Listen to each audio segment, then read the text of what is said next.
सबसे बड़ा मुद्दा आज महंगाई है और मैं सिर्फ सब्जी, फल, आटा, गेहूं इस सब की मैं महंगाई नहीं कह रही हूं।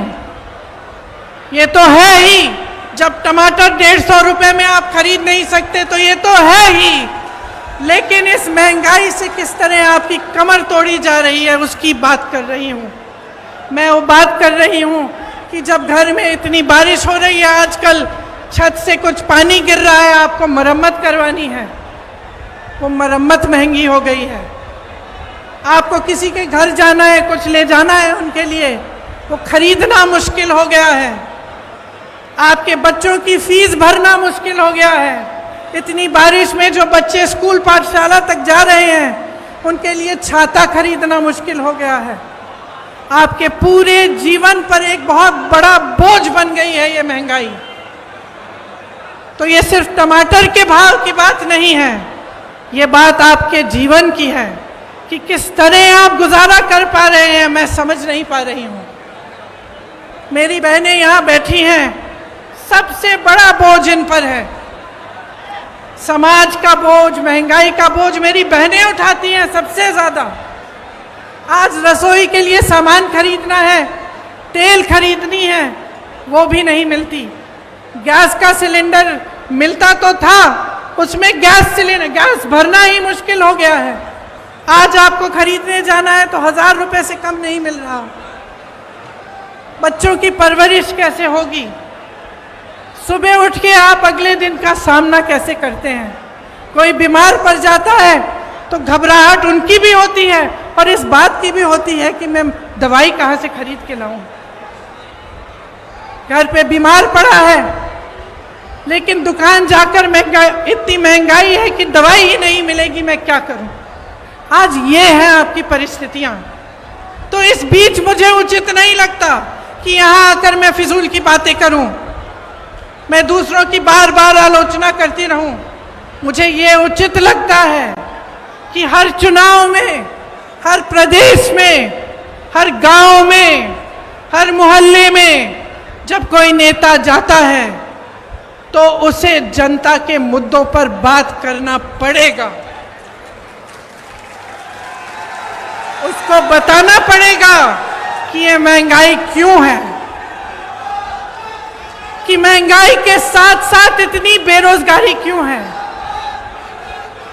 कि एक ऐसी सरकार क्यों है आज हमारे देश में जिसने पूरी की पूरी देश की संपत्ति 1 या 2 बड़े बड़े बिजनेस वालों को बेच दी। जहां से आपको रोजगार मिलता था, उन कंपनियों को जब इन्होंने अपने मित्रों को सौंपा तो उनको मालूम होगा कि आप बेरोजगार होंगे। आपको रोजगार कहां से मिलता था? पीएसयू से मिलता था, बड़ी बड़ी जो सरकारी कंपनी थी उनसे मिलता था।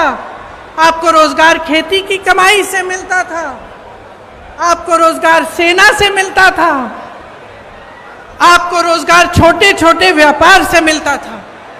आज परिस्थितियां क्या हैं? जो बड़ी बड़ी कंपनियां हैं वो तो सारी सौंप दी इन्होंने अपने दोस्तों को। सेना की भर्ती का क्या किया? अग्निवीर का आप जानते हैं। आपका ये जो क्षेत्र है, ग्वालियर का क्षेत्र, रानी लक्ष्मीबाई जी का क्षेत्र है, यहां से तमाम वीर जवान जाकर हमारे सरहद पे खड़े होते हैं। आप जानते हैं सबसे अच्छी तरह कि जब से अग्निवीर की स्कीम आई और 4 साल की सेना में भर्ती कराई गई, तब से क्या स्थिति है। मैं कुछ हरियाणा के नौजवानों से मिली, उन्होंने मुझे बताया कि ट्रेनिंग से ही लोग वापस जा रहे हैं घर।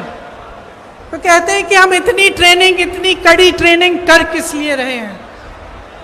हम इतनी कड़ी ट्रेनिंग इसलिए कर रहे हैं कि 4 साल बाद हम बेरोजगार होकर वापस आ जाएं।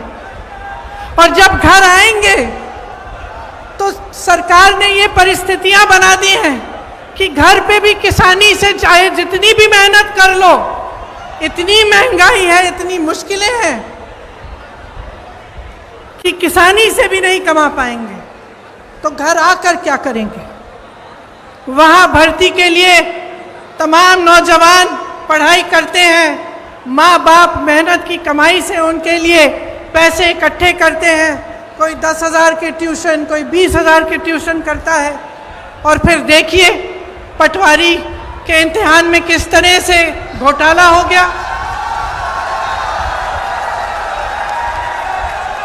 तो इन चीजों का समाधान क्या है?